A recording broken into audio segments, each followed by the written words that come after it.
ఉంది కానీ ధర్మపతి సమేతస్య అని ఉండదు సంకల్పం. అంటే దాని అర్థం ఎవరు చెయ్యాలని? యజమాని చెయ్యాలి.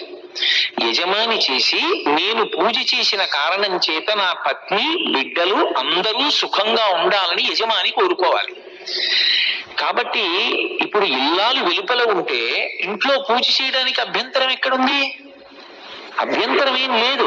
ఆవిడ వెలుపల ఉంటే ఆవిడ కాదు కదా పూజ చేసేది, మీరు చేసుకోవచ్చు.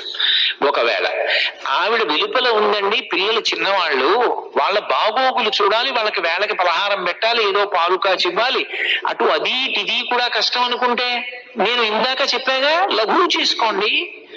ఈశ్వర ఈ 3 రోజులో 4 రోజులో లఘువుగా చేస్తాను పూజ. ఎందుకని అంటే కుటుంబ నిర్వహణ యందు సమయం కొంచెం ఎక్కువ కావలసి వచ్చింది, అందుకని తక్కువ పూజ చేస్తున్నాను, దీన్ని పూర్ణం చేసి నన్ను అనుగ్రహించు అనండి.